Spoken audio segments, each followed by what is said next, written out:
Hello, my name is Kai, and I am a bit of a rambler. I like to travel, learn, and tell stories. And today, we're going to ramble on. This week, had a lot going on.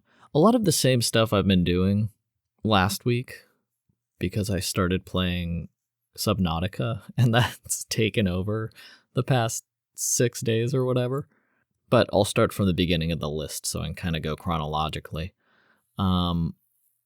Like I was explaining, I finally understand Star Trek, and it took them creating a specifically comedic show, Lower Decks, to get into it, and I didn't even laugh because I kept thinking, no, this is just that dorky humor. This is dorky humor, and there are high stakes, and it's all kind of silly. And then I had a laugh-out-loud moment. Maybe at the end of the second season, or maybe at the end of the first, there was something somewhere in the second season where I laughed out loud. And I was like, oh, good. And then I was able to pay more attention to what was going on. It was enjoyable because it was a comedy, it was animated. I liked a lot of the stuff going on. They were developing the characters really well. The voice actors were really good, very fun to watch. And then I realized I think that people like Star Trek. And the Star Trek fan base is so specific, it seems like. And I feel like it's because no matter what's going on in the episode, it doesn't matter. The whole point is that Star Trek is set in a post-scarcity universe. And while most civilizations are still fighting or capitalizing, humans realized they had everything they need, so they gave the necessities to everyone, and all they have left to do is learn things and explore. So no matter what's going on in the episode, the backdrop is civilization is good, everybody is taken care of, and we can just keep doing better. And that helped Star Trek click for me, because it didn't matter that the jokes were silly or the aliens were humans with makeup on. Because for those 45 minutes, when I eventually started watching The Next Generation, you're also experiencing this world where the highest values are to take care of your society, which in most of our lives are the hypothetical ideals, but I haven't been to any countries that actually do that. I've heard that some of the Nordic countries do, but I know there's lots of crimes and atrocities happening in those countries too, so nothing's quite perfect. And I don't think Star Trek is either, but I just think that's really interesting, that sense of living in a post-utopian world, post-scarcity world, where the backdrop of everything is, at least we're taking care of everyone. That's a great backdrop to live in for 45 minutes while the episode goes on. So I'm excited because I finished all 5 seasons of Lower Decks. After I started laughing at the end of season 1 or beginning of 2, whatever it was, I was pretty hooked. And like I said, the voice actors were great. They make me laugh just thinking about them. So I binged 3, 4, and 5, seasons 3, 4, and 5, and just 1 and 2 also. I binged that whole series. It was a great series. And I was sad to see it go because it's the only deliberately comedic Star Trek show. And, a lot of the other ones are much older. Animation is perfect for Star Trek because you're conveying very abstract, complicated, theoretical concepts and things half the time. And that's what animation is perfect with. It's so good at conveying emotions that you couldn't convey on screen with live actors, or symbolic meaning, or, space. If you want to build a whale the size of 2 Earths, it's pretty easy to do in animation. You can even show the entire process of the whale becoming that large instead of in a live action thing where you have to cut away and go back, or you have to watch the budget for your AI enlargement of a whale or whatever. In animation, sky's the limit. So I really liked Lower Decks, and I liked it so much that I was able to jump right into The Next Generation. I don't think I can handle the original series yet. I still have memories of some pretty hokey stuff. But I feel like if I'm able to get through The Next Generation, I'll be more invested in the whole world. Like, I learned about the Picard maneuver. And it was interesting. I watched the first season of Lower Decks, and then I tried to watch The Next Generation after a few episodes of Lower Decks. I was like, oh, I get it. Okay, it's pretty fun. Like, I'll watch the rest of this Lower Decks show for sure. Maybe I can already watch The Next Generation. And boy, I started The Next Generation and couldn't get past like the 5th minute. The Q is the first villain, I guess, in the first episode, and it was so absurd that I couldn't handle it. It just wasn't enjoyable at all for me. I was rolling my eyes and just snoring. But at the end of Lower Decks, and after I had my epiphany about the whole point of Star Trek is to live in this world where everybody cares about everybody else, and after you take care of everyone, all you want to do is learn and explore and do better. When I went back to Star Trek, with the backdrop of we are all learning and we're trying to do better every day, yeah, I was able to watch the first episode, and then I was also drinking. I did get some beers. I was like, maybe if I knock a few of these brain cells out, I can enjoy this more. And I did. I watched most of the first season of The Next Generation. Actually, yeah, I only have a few episodes left of The Next Generation, so maybe I'll have a little party night and finish that up this weekend. Wow, 6 minutes about Star Trek. Look at that. I did it. I finally became a Star Trek nerd. Took me many tries. And it took me waiting for them to make an animated show so that I had some kind of gateway. They also had a lot of parody in Lower Decks. All of the titles were parody names, and one of them was called Parth Ferengi's Heart Place, which is a pretty obscure reference to a TV show called Garth Marenghi's Dark Place, which is an obscure parody show of like Stephen King's anthology horror series. It was just the 6-part British comedy that's very funny, sort of mockumentary-ish, hilarious show, Garth Marenghi's Dark Place, starring Garth Marenghi, and Richard Ayoade is actually in it. But it's very funny, but I've never heard or seen any reference to that show except in this Lower Decks, which is a pretty big show. They actually parodied the title of Garth Marenghi's Dark Place as Parth Ferengi's Heart Place. So I thought that was really cool, and as soon as I saw that was in the 2nd season, I think I just immediately realized that I should be giving way more the benefit of the doubt to these writers, and if they're referencing Garth Marenghi's Dark Place, then I should be paying more attention to the show. And I did. It was great. Oh, you know what? I have a crazy update from India. So I met a girl from Mumbai who tells me that Indians do eat curry. Now, if you haven't listened to any of my other episodes, actually, I guess the Indian episode isn't out yet, but I might have made a reference to this. I lived in Bhubaneswar for 3 months or something, and India has the highest number of fluent English speakers of any country I've been to outside of, the United States or England or Ireland, a native mother tongue English country. So I talked to a lot of Indians in fluent English, and over 3 months, I probably asked 20 different fluent English speakers this question because I was so confused when I went to the supermarkets. Is there curry that I can buy?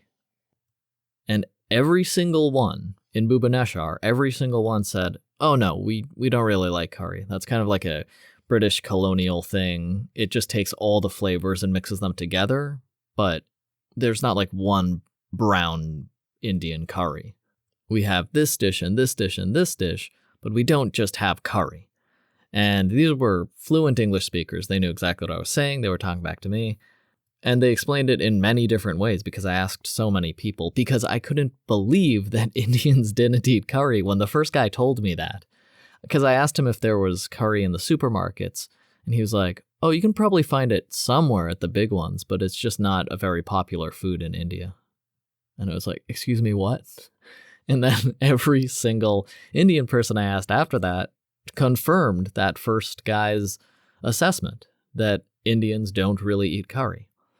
So that's been rattling around in my brain for half a year now, because I was like, that's like if I went to England and everyone was like, oh no, we don't like fish and chips, which I know English people, they like fish and chips, but nobody in Bhubaneswar likes curry. They like thick soup-like dishes and stuff you could call curry, but curry, as Americans understand it, or as foreigners understand it, is not an Indian dish, according to every Indian I talked to in Bhubaneswar. So anyway, I've been living with that reality that Indians don't eat curry. And I went to all the restaurants in Bhubaneswar, and the only ones that sold curry were the super silly, like, touristy places. They, like, weren't local places. All of the local shops, nobody served curry. You could get, like, a dish that you might call curry if you were unfamiliar with the dish, but it's a specific dish. It's not generic curry. Sorry, it's been like 7 months, so I can't remember the name of the breakfast dish, but that curry, whatever that was like the best, what I imagined curry would be in India. It was the best breakfast. You eat it with this fluffy bread that's like a savory donut, and you just have a bowl of what I think is curry, and they were like, no, this isn't curry. You eat, like, they told me they bring out curry on like Christmas or special holidays, Deepavali or whatever, and it would be there like a dish, like cranberry sauce at Christmas for Americans. At Deepavali, maybe they'll have curry, but nobody wants it because it's such a generic flavor. It's like a mixed barrel of scotch, or a mixed versus single barrel scotch. Wait, what's it called when you have blended? It's like blended versus single malt whiskey or scotch. Like, each dish is a great flavor, but if you just mix everything together and call it curry, which is what the British colonials did, that flavor, according to all of these Indians, is not appealing, so they just don't eat it much. They stick to their original traditional dishes. So, back to the girl from Mumbai. I met her, and she told me Indians do eat curry. And she looked pretty shocked when I told her about all the people from Bhubaneswar who told me the opposite. And I asked her if she ate curry recently, and she was like, oh no, I don't really like it.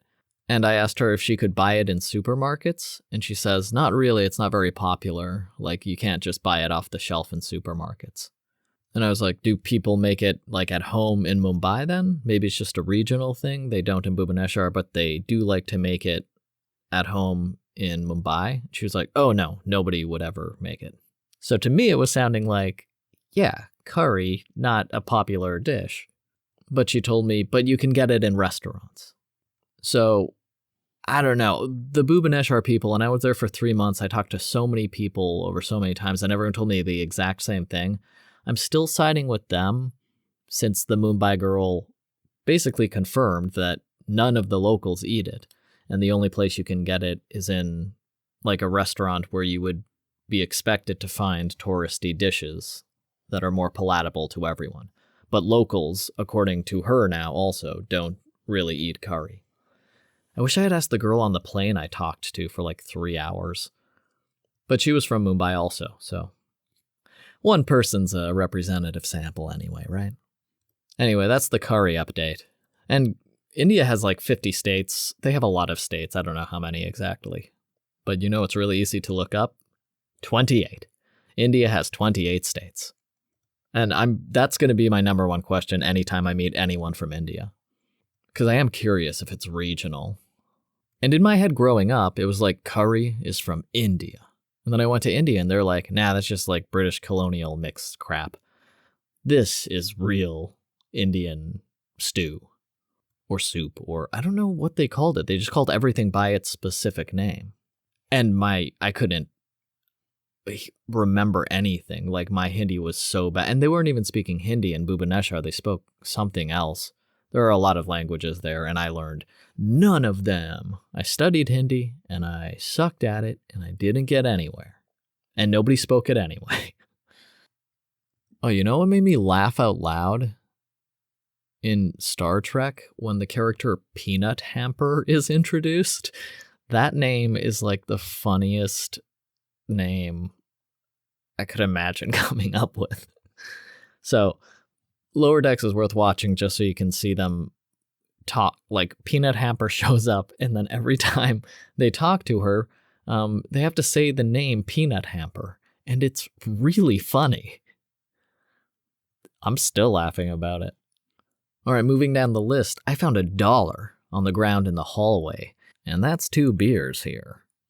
And it was weird because it looked like this crumpled up piece of trash in the hallway, and my eyes kept looking at it though, and then I would look away, and I passed by someone in the hall, and they also looked down at it and then looked away, and I went into my room, and like an hour later, I came back out, and that crumpled piece of paper was still there, and I was like, man, just clean it up. Like, yeah, it's not yours, but just clean it and go throw it away. And I picked up this piece of paper, and it was very obviously a bright green US dollar bill, which is the currency here in Panama. And I was like, oh, okay. And I put it in my pocket. But I could hear people walking in the hallway, so that everybody walked past it. And I walked past it like 3 different times without realizing there was just $1 on the hallway floor. And then I finally paid attention, and I got 2 free beers. My awareness, my situational awareness paying off. I've started going to a lot more of the city parks around me because I didn't realize how many there were. And I realized that they have those public exercise parks that I love. And what's really cool about the public exercise parks here, specifically in Panama, a lot of them have weightlifting apparatus as well. So there are weights attached to a metal handle on a hinge, and you can adjust the weight by putting the metal closer to you or closer to the back of the machine so it's heavier or lighter. And you can do a lot of different weightlifting exercises just with public exercise parks. So I've been doing that. That's been pretty cool. I love exercise parks anyway, and I was excited they had them here, but they're even more comprehensive than I thought they were. Oh, sorry, and then there's like 3 Star Trek things after that. I was a big fan of the Sexy Planet episode, where nobody does anything they're uncomfortable with. They run around everywhere because it's healthy, and they have sex at the drop of a hat. Oh, and you know what? There's an episode where Jean-Luc Picard dies, and then is opened up like a computer text file and comes back, and then nobody ever mentions that again. This is a big debate, apparently, whether when Star Trek teleports people, do they die, or is that the same person? I think you die if you teleport. Your atoms are taken apart, you have 0 consciousness, there's nothing happening anymore, and then they build a new you. And that was kind of confirmed for me in this episode. Oh, spoilers, I guess? Nah. It's not really a spoiler. But it always made sense to me that if you teleport somewhere, then you die. Because if you get teleported somewhere from A to B, and you go through A and you get taken apart, and then B breaks and you don't go, you were taken apart like the exact same way as if hyenas ripped off your limbs and your head, and you were deconstituted. You're dead. Your consciousness has ceased to exist. Whether you were eaten by hyenas or zapped apart by laser teleportation technology, you died. And then in this episode, he dies. Straight up is dead. But they basically have a save file, and they reboot the save file. And they talk about it. They're like, yeah, luckily we had this recent copy of you, so good thing.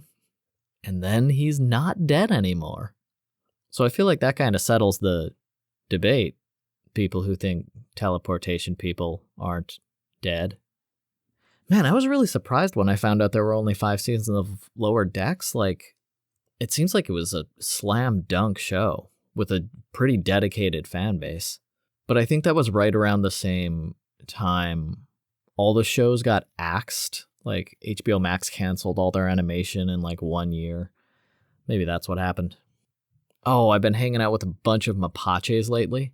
Those crab-eating raccoons that you can feed with your hands. Super tame raccoons living along the Pacific coast here. Did I already talk about going to the Panama Canal? Anyway, that friend who went on the boat fell asleep. She went with me to see the mapaches, and we fed them a bunch of food. And there were a lot. Usually, like, maybe up to 10, like, will come running after you're giving out food for a little while. But we got, like, 24 of them this time, just a horde of them. The dollar store had 3-for-1 snacks, and I was like, we should just buy a few of these. And I only bought 3 bags. But that was exciting for the raccoons, who swarmed but never scratched or anything at any of the humans. They hissed at each other when, like, one tried to take a Cheeto from another one. But I just was giving away the Cheetos as fast as I could. Oh, man, and one of them jumped to the ground. Everyone else stayed on the wall that is like this big wall separating the park from the Pacific Ocean. And the one that jumped to the ground, though, walked up to me and tugged on my shorts with his little raccoon hands. And of course I gave him them. And they don't bite the stuff out of your hands. They gently take it out of your hands with their hands and then eat it with their hands, like tiny raccoon people. It's awesome. So I got a pretty big crowd of mapaches. It was pretty exciting. Got some good videos. Hey, did you know that the National Institute of Health has a study about homophobia being scientifically connected to homosexual arousal? Like, it's an old study, too. In 1996, these scientists were like, it's really weird that all of these homophobic people turn out to be gay. Maybe it's a defense mechanism or something like that. Maybe it's a mechanism of some sort. And so they did a study with 36 homophobic men, and they attached measurement units to their units, and the same for a control group of non-homophobic people. Now, both groups, the non-homophobic people and the homophobic people, were pretty into the heterosexual sex and the lesbian sex, as measured by their physical response. But only the homophobic group of men responded positively, physically, to homosexual sex, whereas the control group did not respond physically to the homosexual sex. So there's a study, just so you know, from 1996 that has at least a correlative link between homophobia and an interested association in homosexual sex. Thought that was fascinating. Didn't know they did a study on that. They did. It's there's a correlation. So that's pretty great to know. Whenever somebody says anything sexist or gross or homophobic, you can just be like, I know something about you, buddy. One of the stores has had a sale on these gin and tonics that I like to mix with juices, like little cans of Schweppes gin and tonic. And so it's been 2-for-1, and there were 5 left. And I asked her, do you have any in the back? Or like, is there one more so I can buy all 6 with the discount? And she said, nah, you can just buy 4 for the price of 2 and then get the 5th one for the full price. It's like you're buying 3. The thing is, the gin and tonics, they have a vodka citrus one and a gin and tonic one. The vodka citrus, I'd pay the full $1 for. The gin and tonic ones aren't that good, and I have to mix them myself when I take them home. But 50 cents.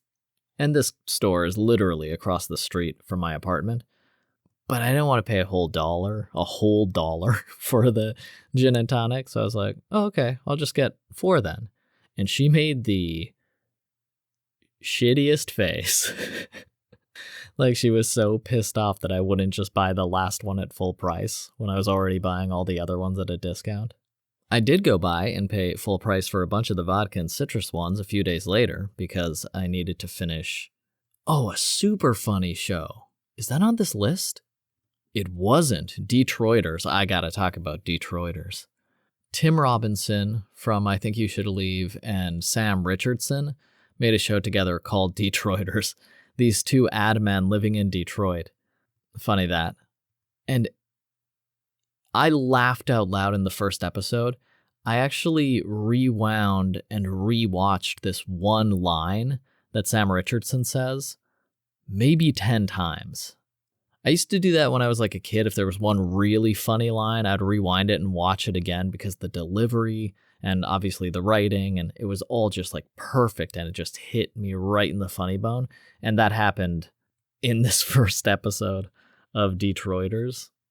So I highly recommend that show. There were only 2 seasons, 2017, 2018, and they're both really funny. It's a quality show from top to bottom, and creative, original, funny humor.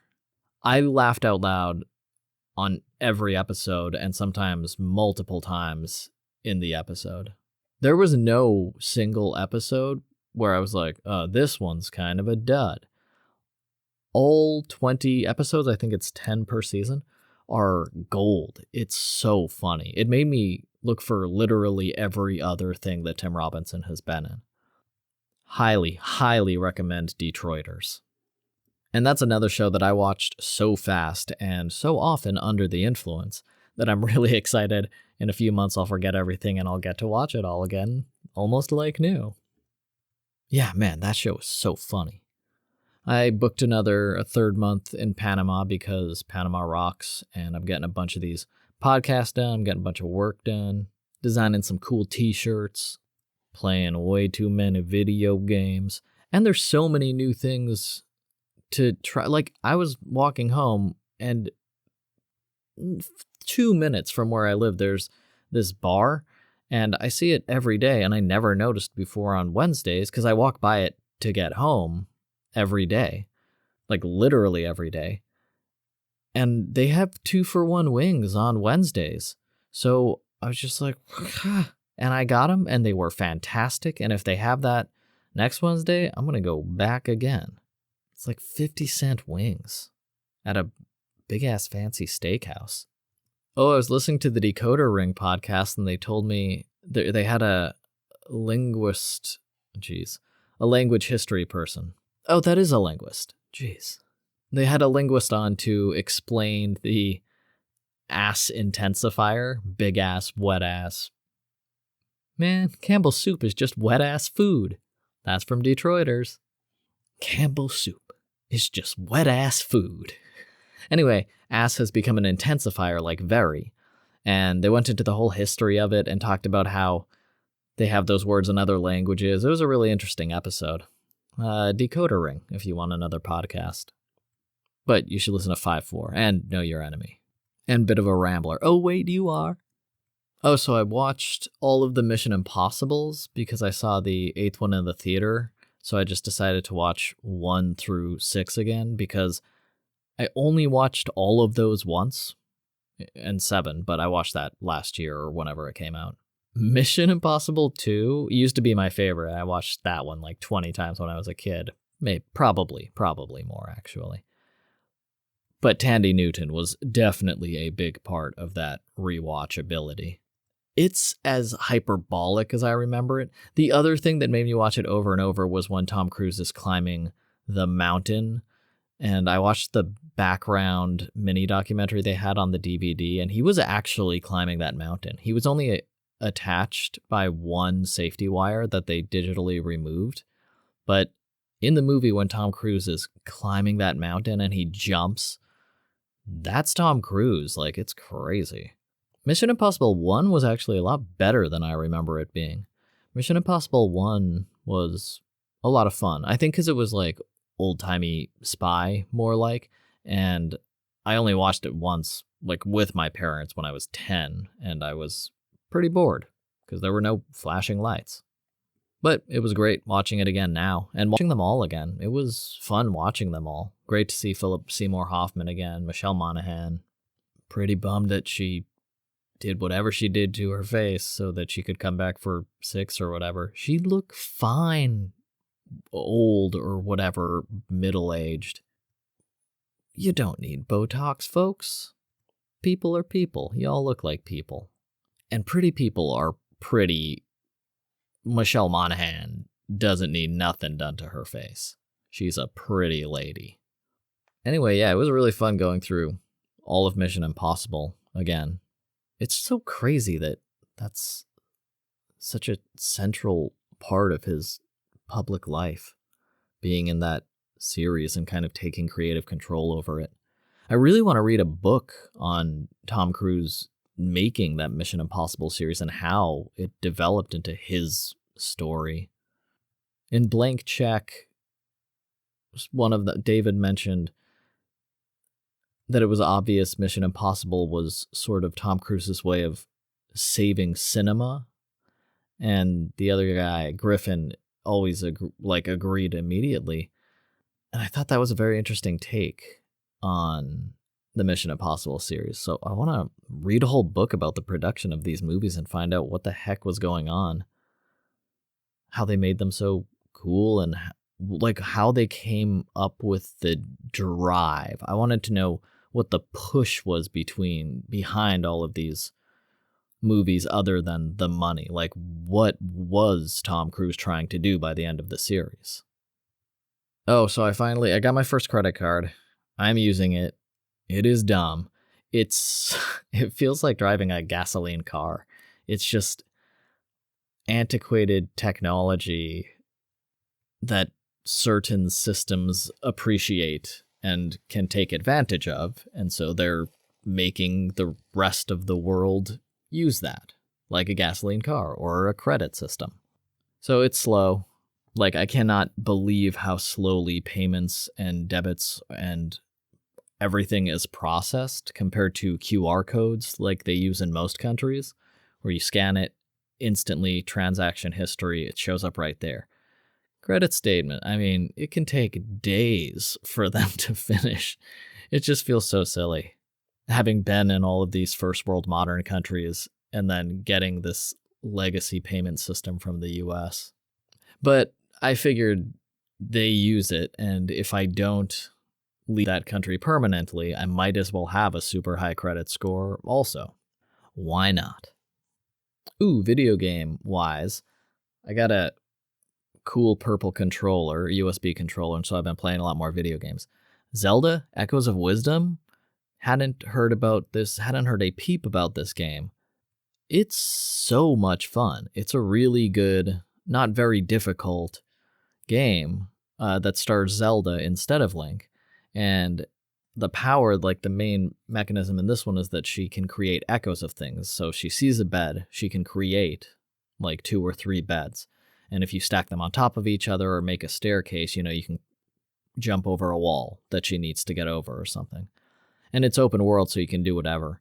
But that game was a ton of fun, and I am so glad I had the video game controller to play it with finally. It just makes things so much more fun, like to play video games if I have the actual controller. I played the Resident Evil games recently, and I played 2 of them without the controller, just on my mouse and keyboard, and it was fine, but I constantly was like, man, I bet this would be better with a video game controller. And it is. It's just so much more fun. Yeah, so if you like Zelda games, cannot recommend Zelda Echoes of Wisdom enough. It was a lot of fun. It had all the standard stuff. It had the same story, basically. But it was cool that you were controlling Zelda, and it was cool that combat is a central part of the game, but it's not as central as, all the Link starring games, because she doesn't have a sword. If you want to fight an enemy as Zelda, you have to create an echo of an enemy you've met, who will fight that person for you. And you still fight bosses and all of that, but you get to use all of the echoes, all of these objects that you have, to create a strategy to fight the boss. Super creative, super fun game. I had a great time playing it. Oh, I get cold calls sometimes, cold emails, I guess. And about my podcast, they'll just offer me information about it. You're #1 in Guatemala. I actually appreciated that one. But I just got one asking if I wanted podcast guests, which I'm not ready for yet, I don't think. And also, that's not really why I'm doing the podcast. I am interested in having guests on here, but I also hate coordinating things.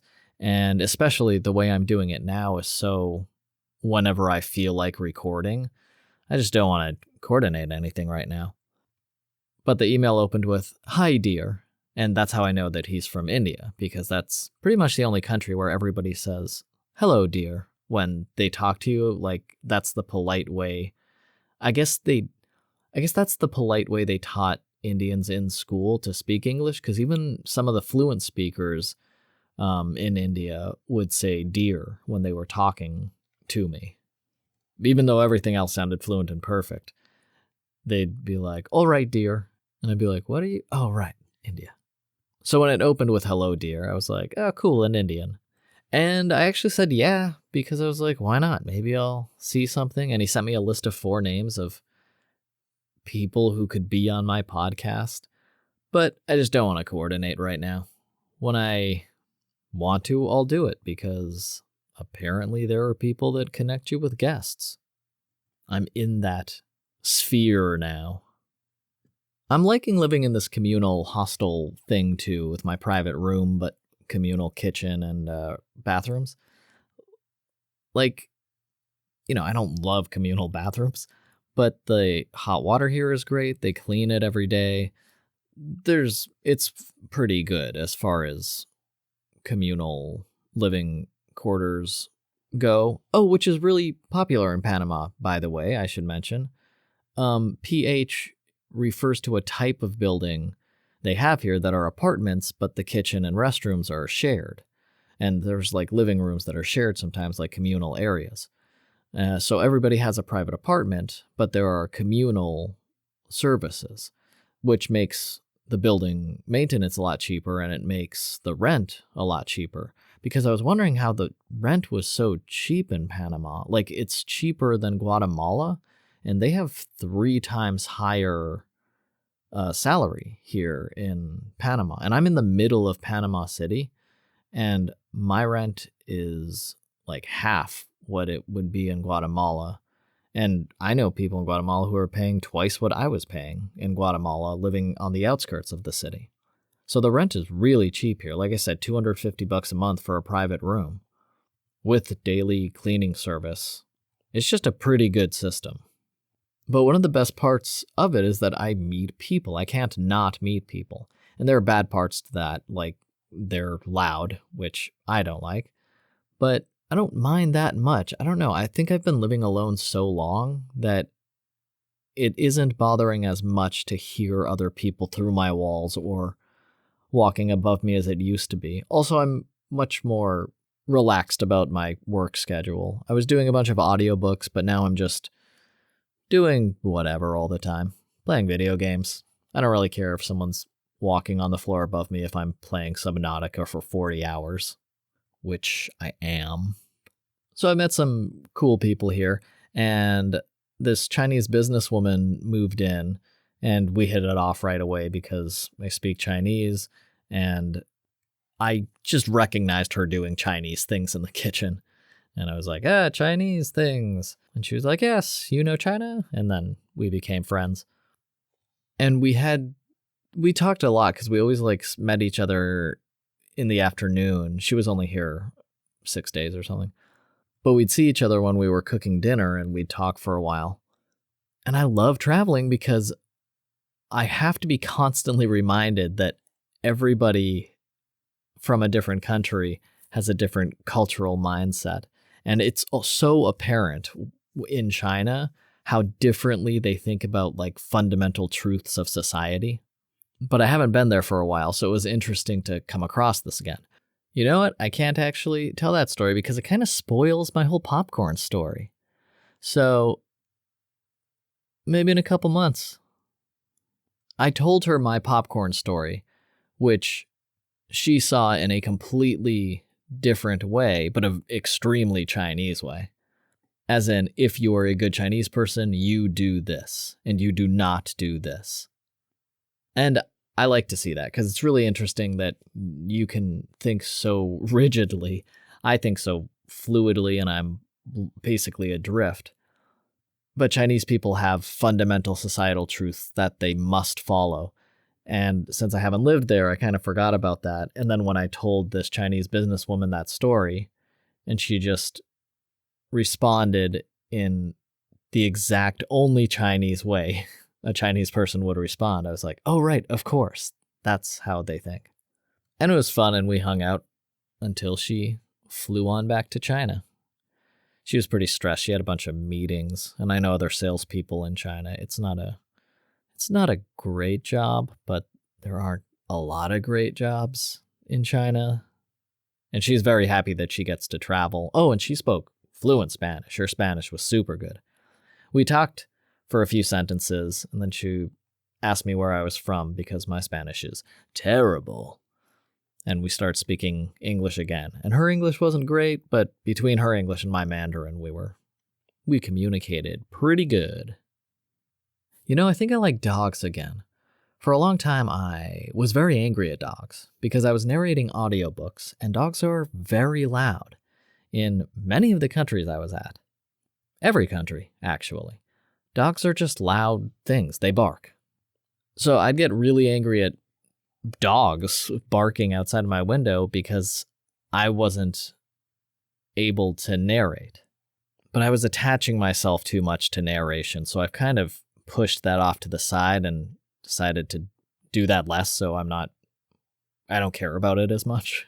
Like, it was supposed to be a fun hobby, and then I made it central to my life, and then I got angry at dogs, which something's wrong if you hate dogs. And I hated them. But I met this girl here who had a dog, and I played with the dog, and it was super chill and nice and cuddly, and now I like dogs again. Because, you know, it was interesting. When I stopped, it kind of started in Thailand, actually, when that pack of dogs chased me and tried to eat me. I understandably liked dogs less. But after that point, dogs reacted to me instinctively more poorly. They were not very excited to see me. My whole life, dogs have loved me. Even dogs that don't like people like me usually. And then after they started attacking me in Thailand, so I started carrying around a stick to defend myself.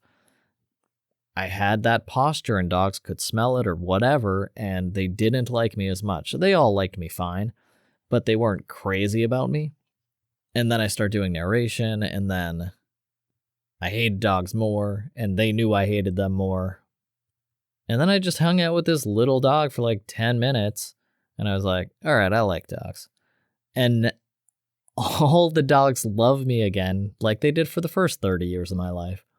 I was sitting on a wall, and a guy was walking his dog, and the dog ran over to me and started sniffing me and looking up at me expectantly. And I was like, hey there, buddy. And he's like, ah, and like really excited. And the owner was like, whoa, this is weird. He doesn't like people. Like this, he doesn't usually go near anybody. So that's pretty amazing. And I was like, oh, wow, weird. And then there's this lady with these two dogs, and we were in the same lobby. And as soon as I walked in, the dogs ran over to me. And again, super excited, very docile, but tongues out, tail wagging, happy, just happy dogs. And she said the exact same thing. I can't believe how happy they are to see you. They're being so nice. They're usually really aggressive towards people that they don't know, but both of them seem to really like you. So yeah, I think I like dogs again because the dogs are acting like they like me again. And dogs can smell everything. So I think they smell that I like them again. Still don't want to pick up dog poop. Really want a dog. But don't want to pick up dog shit. I gotta move to the country, get a really old dog, and then he'll die after a year, and then I'll have my dog fix and a house in the country. He can just crap anywhere he wants out there. Or maybe I can live in one of those cities that has precipitation like 300 days out of the year, and it'll just rain wash all the dog crap away. So I'll just make sure to take him down the back roads for walks. That's the trick, right? Dog owners, get at me. Bitofarambler@gmail.com. Or all the socials. Oh, you know what I want to end this on with, actually? I came across this game called Don't Mess with Bober, which is the Russian word, I think, for beaver. And it's this short survival horror game about a guy who goes to a cabin, pisses off a beaver, and then deals with the beaver being pissed off at him the rest of the game. I got a few jump scares for sure. It was a lot of fun, though. It's just one guy who made it, and you should play Don't Mess with Bober, because I laughed a lot in the game, and it's not an explicitly comedic game, but it's very funny. It's a horror survival game, but there's lots of fun parts of it. It's fun. It's a really fun game with a beaver that wants to kill you. Check it out if you like video games. If you don't, maybe click one of those other podcasts on the list. Catalog? Bet there's a word for that. I don't know it. Have a good rest of your day.